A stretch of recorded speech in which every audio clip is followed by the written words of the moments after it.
Hey guys, welcome back to another video over here on the Chinese Zodiac and Horoscopes. Today we're going to be doing a reading for you guys born in the year of the Rooster. So welcome back all my Rooster friends. Let's see how we're cock-a-doodle doing this week as I shuffle these cards up and we pick out three for you guys. Let's move them all around, mix them about and find three for you. Let's stop about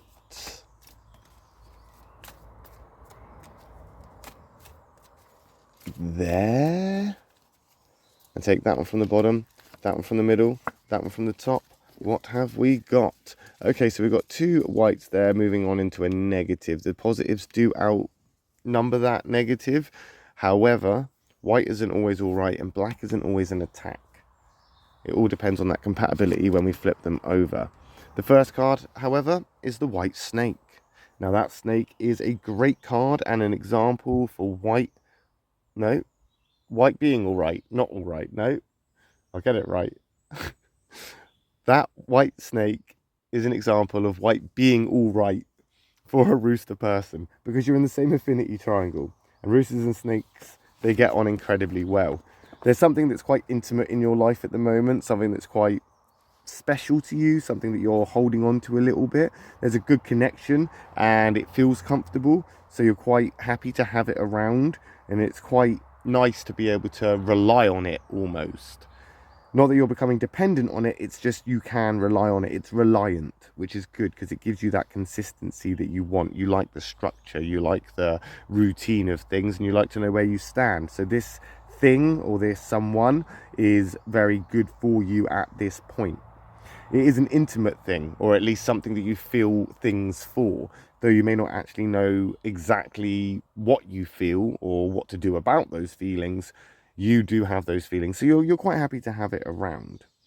At the moment, thinking is what you're focusing on, that thinking aspect. You are a thinker from the thinker triangle, and this is a snake that is also in that triangle of thinkers. So thinking and using that mind is, it's your superpower. So it's definitely something you need to look at doing. And one of the things you need to focus on is your own independence. Don't lose that in your pursuit for whatever it is that's caught your attention. As long as you keep your own dependability, as long as you keep your own kind of trust in yourself, you can't go far wrong. This is a very good card, and I feel that there is some kind of long-lasting thing here, or something that has, again, lasted a long time. I think I've said this before, where, sometimes we don't forget, but we get so comfortable with things that have been in our life for so long that we kind of neglect the reasons of why they were there in the first place. I feel like there is something in your life that's probably either been there for a long time or plans to be there for a long time. So it's either a rekindling of why you remember, or how you remember, or what it is that brought your attention to it in the first place, or this is one of those crucial times where you'll remember this in years to come. This moment, this person, this something. There is something that is being held quite close to you at the moment.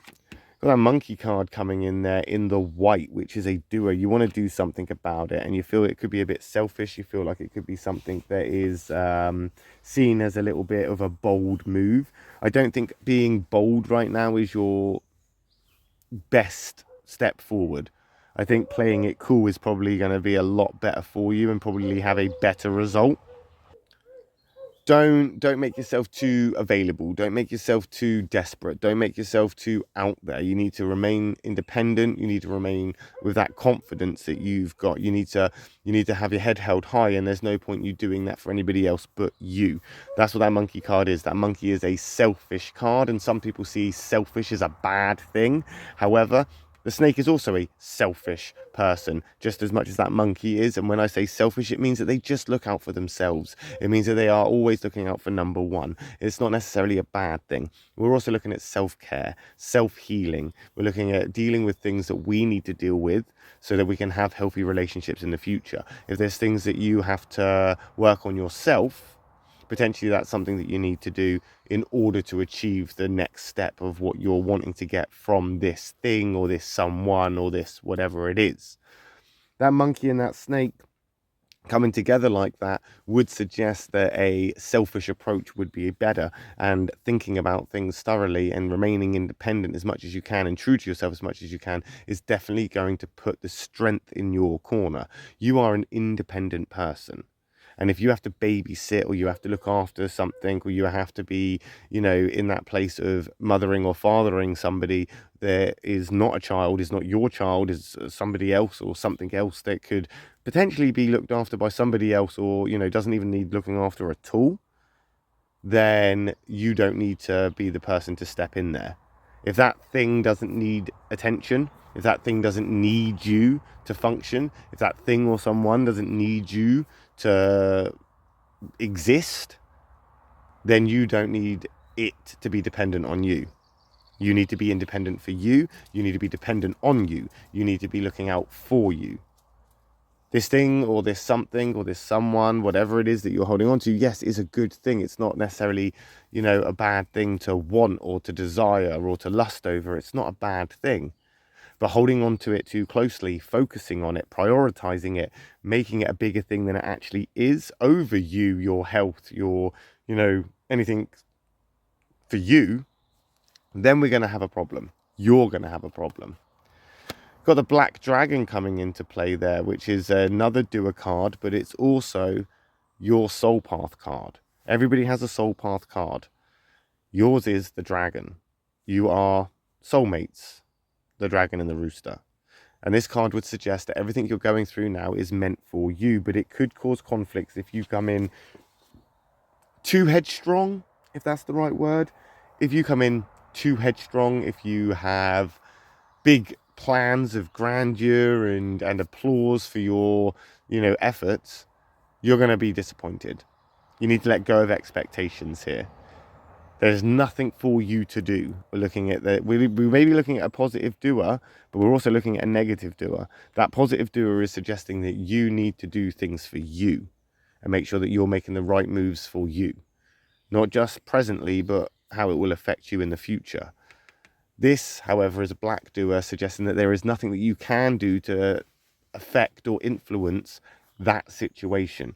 This thing that you're holding on to, this thing that you are, you know, infatuated by or, you know, mesmerized by, this thing that you are focused on, that thing, there's nothing you can do to convince it.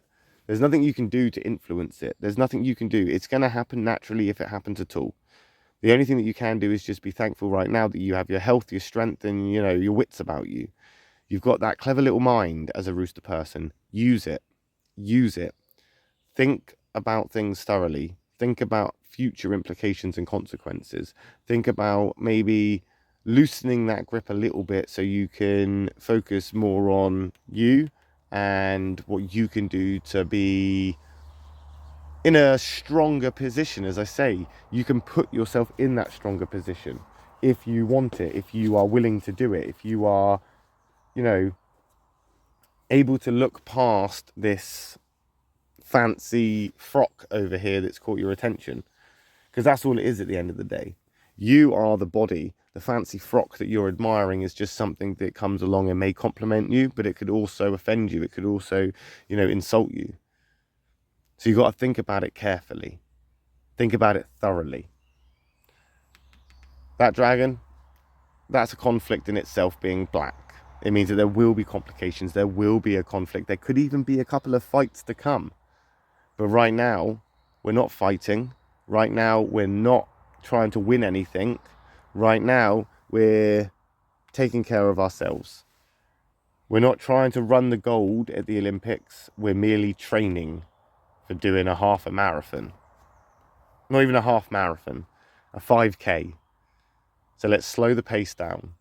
Focus on ourselves and our own independence and confidence. And we'll see how you get on with that next week when we come back and do another reading for you guys born in the year of the rooster. My next reading will be for those born in the year of the dog. So if you're interested in what those guys are up to, I'll see you over there next. If not, no worries. I'll just catch you in a video next time when we come back and we'll do another reading for you guys born in the year of the rooster. Thanks for watching. Love and peace.